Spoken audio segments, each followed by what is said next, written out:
নমস্কার, পশ্চিম মেদিনীপুর থেকে পুতুলের হোম কিচেনে আপনাদের সকলকে জানাই স্বাগত। আশা করি আপনারা সকলেই খুব ভালো আছেন, আমিও খুব ভালো আছি।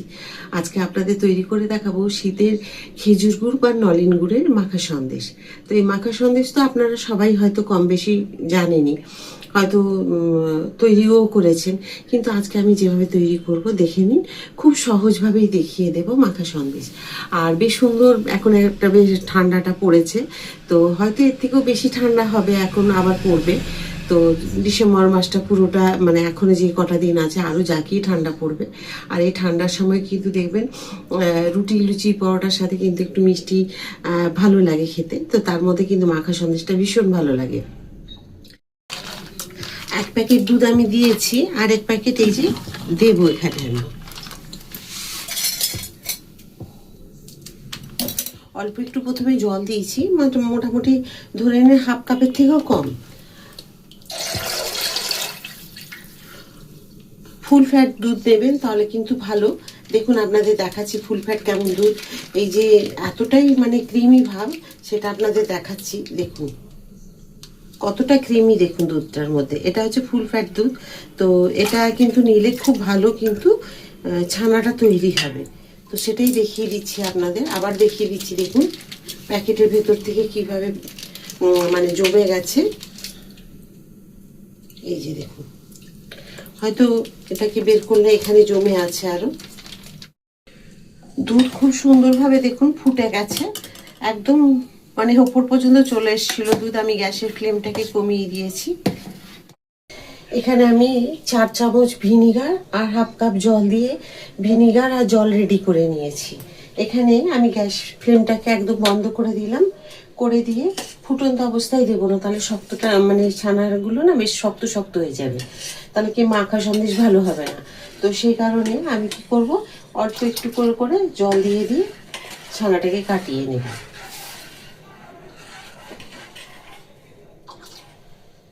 একসাথে দেব না, একটু করে দেব, আবার হয়তো একটু থেমে যাব, তারপর আবার অল্প একটু দেব।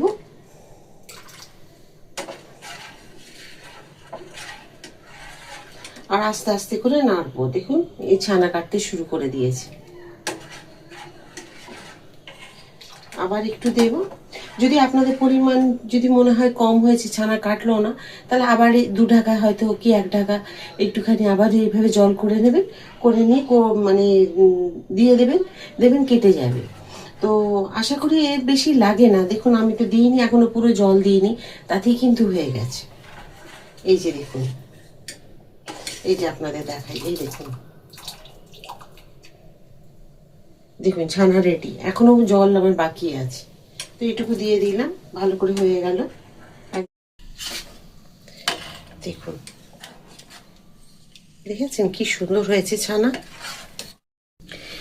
এভাবে একটা বাটির মধ্যে একটা বড় ছাঁকনি বসিয়ে দিয়েছি, আর আমি যেটাতে ছানার কাপড়, যেটা ছানা ছাকবো, একটা মানে একদম পিওর কটন, যেগুলো দোকানে বললেই আপনারা পাবেন। মসলিন কাপড় বললেও হবে, বা পিওর ছানা ছাকা কাপড় বললেও দিয়ে দেবে দোকানে। আমি এভাবে দিয়ে দিলাম, তবে একটু ভিজিয়ে নিয়েছি, ভিজিয়ে নিয়ে দিলে খুব ভালো হয়। এবার দেখুন আমি ছেঁকে নেব।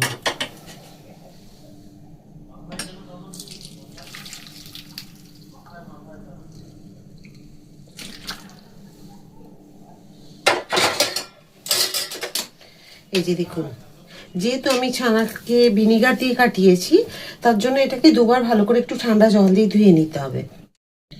আমি একটু একটু করে জল দিয়ে দিয়ে এটাকে ধুয়ে নিলাম। এবার আমি ঠিক এভাবে জল যতটুকু বেরিয়ে যাবে,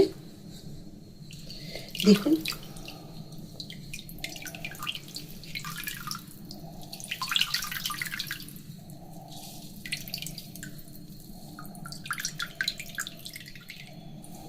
এইভাবে আমি একটু চেপে নিলাম হাত দিয়ে। তারপরে কিন্তু এটাকে একটা আমি ভারী ঢাকা মানে ভারী কিছু দিয়ে আমি ঢেকে মানে চাপা দিয়ে রেখে দেবো। আমি এইভাবে দিলাম কারণ যদি কোনো জল বেরোয় তাহলে এটা ঠিক বেরিয়ে যাবে, এইভাবে রেখে দিতে হবে। দেখুন প্রায় 15-20 মিনিট হয়ে গেছে। এখন আমি এই ঢাকাটা মানে ভারী নোড়াটা তুলে দেব, দিয়ে দেখুন অনেকটাই জল তো আমি চেপে নিয়েছিলাম, তার জন্য খুব একটা জল বেরোয়নি। তো ছানাটা পুরো ভিজিয়ে নিলে কি হয় বলুন তো, বেশি এগুলোর মধ্যে জড়িয়ে যায় না ছানাগুলো। আর যদি শুকনো কাপড়ে দেন তাহলে কিন্তু প্রচুরভাবে এর মধ্যে মাখামাখি হয়ে যায়, জড়িয়ে থাকে।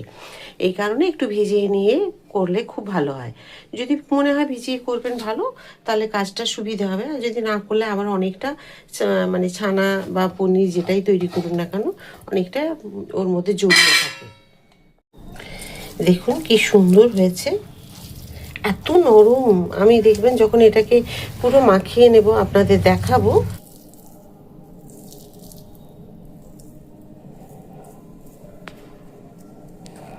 এবার আমি কি করব, যেমন আমরা মিষ্টি তৈরি করার জন্য মানে ছানাকে ঠিক এই জায়গাটা দিয়ে হাতে এইভাবে কিন্তু একদম মোলায়েম করে নেব। দেখুন এত সুন্দর মাখা হয়েছে যে আপনাদেরকে দেখাচ্ছি আমি, একদম দেখুন ছেড়ে চলে আসছে থালা থেকে। তো এই রকমভাবে এখানটা দিয়ে পুরো মেখে নিয়েছি আমি। আর দেখুন কি সুন্দর হয়েছে মাখা, দেখিয়ে দিচ্ছি আপনাদের। একদমই ছানা যেরকম দানা দানা থাকে ছানা কাটানোর পরে, সেই রকমটা নেই। একদম দেখুন মুলায়েম, একদম প্লেন হয়ে গেছে। এই যে এই রকমই হবে।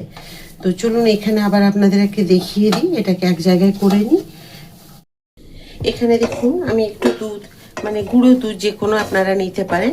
আমি একটুখানি হালকা ও গরম জল দিয়ে, বেশি গরম জল দিলে ডালা ডালা হয়ে যাবে, ওই জন্য অল্প একটু জল দিয়ে হাফ কাপ মতো, হাফ কাপের থেকেও দেখছেন কম, এবং জল দিয়ে 50 গ্রাম দুধকে আমি একটু গুলে নিয়েছি এখানে। এবার আমি এখানে দিয়ে দেবো, এই দেখুন ছোটো বাটির 1 বাটি চিনি। মিষ্টিটা আপনারা বাড়ি কমিয়ে নিতে পারেন। এখানে যেহেতু নলেন গুড় দেবো আমি বা খেজুর গুড়, সেই জন্য চিনির পরিমাণটা আমি একটু কমই দেব। আমার মনে হয় এর থেকেও আমি একটু কম দেব, কারণ খেজুর গুড় দেবো তো ওই কারণে। তো আমি প্রথমে এইটুকুই দেব, এইটুকু রেখে দিলাম। যদি আমি গুড়ের পরিমাণটা কম দিই তাহলে আমি তখন এটা দেবো, নাহলে দেবো না। চিনি দেখুন দুধের সাথে খুব সুন্দর গলে গেছে। আর এটা আমি বেশি জল দিয়ে করিনি এই কারণেই, কারণ এটা তাহলে অনেকক্ষণ শুকাতে সময় লেগে যাবে। এবার এখান থেকে অর্ধেক ছানা আমি নিয়ে প্রথমে আমি দিয়ে দেবো, এখানে দিয়ে এর সাথে মিশিয়ে নেব।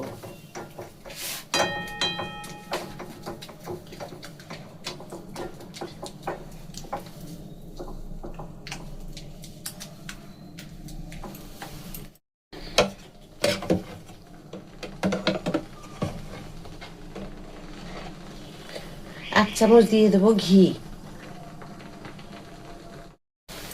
এবারে এটাকে খুব ভালো করে মিশিয়ে নেব।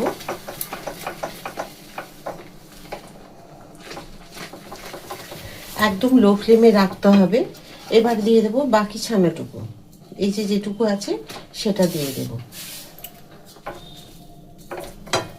আবার বলছি, মিষ্টির পরিমাণ আপনারা যেমন খাবেন ওই বুঝে আপনারা বাড়িয়ে কমিয়ে নেবেন, কারণ আমি যেহেতু গুড়ের পরিমাণ বেশি দেবো যার জন্য চিনিটা একটু সরিয়ে রাখলাম।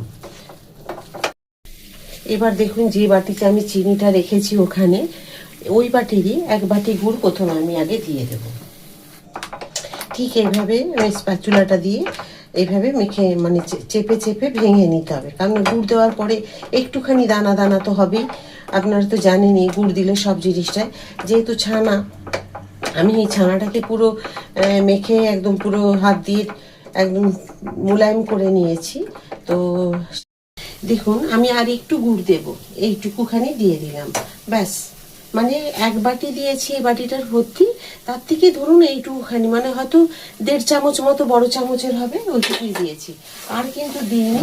এর মধ্যে কিন্তু একটা খুব ভালো জিনিস দেব, যেটা আপনাদেরকে দেখাচ্ছি, যেটা হয়তো সবাই কেউ বলে না, তো সেই কারণে আপনাদেরকে সেটা বলে দেখিয়ে দিচ্ছি আমি। এই যে দেখুন 1 চিমটি সোডা, এই যে জাস্ট এইটুকু, 1 কিলো দুধের মধ্যে আমি যে ছানাটা হয়েছে ঠিক এইটুকু সোডা আমি কিন্তু এর মধ্যে দিয়ে দিলাম। এটা কিন্তু বলে না সবাই, আপনাদের আমি বলে দিলাম। তো এটাকে অবশ্যই কিন্তু দেবেন, তাতে কিন্তু পরিমাণ খুব ভালো হয়। দেখুন আমার খুব সুন্দরভাবে এটা হয়ে গেছে। এখন আমি কিন্তু এই গ্যাস অফ করে দেবো। আর এই যে পরিস্থিতি, এই যেরকম দেখছেন, এটা কিন্তু টেনে নেবে। তো তার জন্য আমি এখন গ্যাস অফ করে দেবো, আর কড়াই ঠিক এইভাবে কিন্তু মেলে দেব, ঠিক এইভাবে। এটা রেখে দেবো 2 মিনিট, তারপরে আবার গ্যাস অফ করে দিলাম আমি। তো দেখুন আবার আমি একটু পরে এসেছি, এই যে দেখুন কি সুন্দর হয়েছে।